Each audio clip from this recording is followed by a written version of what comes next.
Hi friends, সবাই কেমন আছেন? আশা করি সবাই ভালো আছেন। তো সবাইকে আমার তরফ থেকে অনেক অনেক ধন্যবাদ। তো এখন বর্তমানে এসেছি মাঠে, হয়তো দেখতেছেন মাঠে আমি একটা ভুঁই এসেছি। তো এই যে ভুঁইটা, এটা এটা কিসের ভুঁই আপনারা হয়তো দেখতেছেন, আমি আপনাদেরকে ভালোভাবে দেখাচ্ছি। এটা কি? এটা হচ্ছে রসুনের ভুঁই। তো রসুনের ভুঁই আমি এসেছি। তো তার আগে আজকের ভিডিওটি দেশ ও বিদেশ থেকে যেসব সকল ভাই ও বোনেরা আমার ভিডিওটি দেখছেন তাদের সবাইকে আমার তরফ থেকে অনেক অনেক ধন্যবাদ। আর আশা করি সবাই ভালো আছেন। তো যেহেতু এখন শীতের মৌসুম, ঠান্ডার সময় প্রায় মাত্র আসলাম, কিছুক্ষণ আগে এসেছি। তো আমি ব্যাগে করে কিছু যে রসুনের যে সার নিয়ে এসেছি, সেই সারটা ছিটানোর জন্য এসেছি। তার কী সার সেটা হচ্ছে আপনারা দেখলে বুঝতে পারবেন। হ্যাঁ, এটা কী সার তো আমি আগে সেটা দেখাবো। তো আমি আপনাদেরকে সেটা দেখানোর জন্য নিয়ে যাচ্ছি। হুম হুম তো আমি আপনাদেরকে দেখাচ্ছি এটা। হুম আপনারা হয়তো বুঝতেছেন এটা কি সার। এটা এটা হচ্ছে ছাই। এটা ছাই, কারণ ছাই, রসুনের ছাই দিলেও একবারে রসুনও মোটা হয় আর রসুন ভালো হয়। কারণ ছাইও একটা রসুনের কার্যকরী খাবার। তো আপনারা আমার সাথে থাকুন, অবশ্যই আপনাদের কাছে ভালো লাগবে। তো আমি আপনাদেরকে সেটা শেয়ার করব। চলুন সেটা দেখা যাক।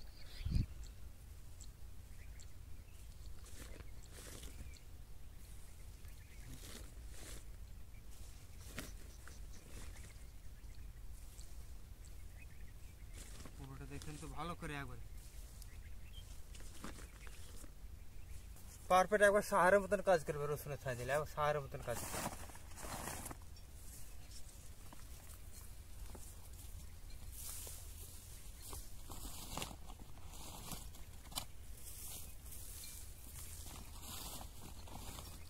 পুরো একবারে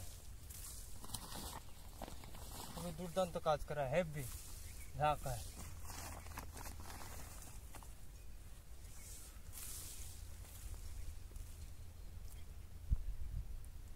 তো ভিডিওটি যারা দেখছেন তাদেরকে বলছি, অবশ্যই আপনারা ভিডিওটিকে টান দিয়ে যাবেন না। আশা করি আপনাদের কাছে যদি ভালো লাগে, অবশ্যই এই ভাইটাকে আপনারা সাপোর্ট করে যাবেন। তো মানুষ কোনো কিছু কাজ করলে একটা একটা সাপোর্টের দরকার।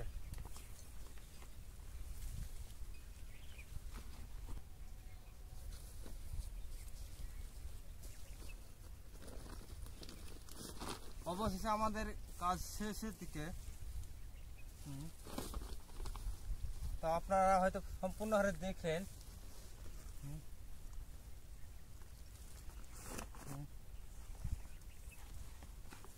সম্পূর্ণ হারে দেখলেন।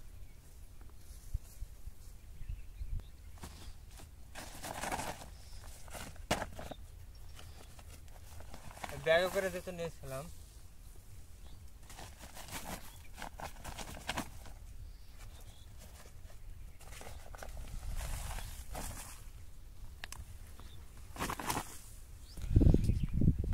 তো অবশেষে আমাদের যে যে যে রসুনের যে ছাই ছিটালাম সেটা কিন্তু সারের মধ্যে কার্যকর করে।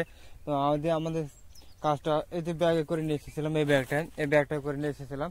তো অবশেষে আমাদের কাজটা সম্পূর্ণ হয়ে গেল। আর আশা করি আপনাদের কাছে ভালো লাগবে। তো যদি আপনাদের কাছে ভালো লাগে, ওই ছোট্ট ভাইটাকে অবশ্যই আপনারা সাপোর্ট করে দেবেন। কারণ মানুষ যেহেতু আমরা যারা আবাদ করি, সবাই তো আর আবাদ করে না।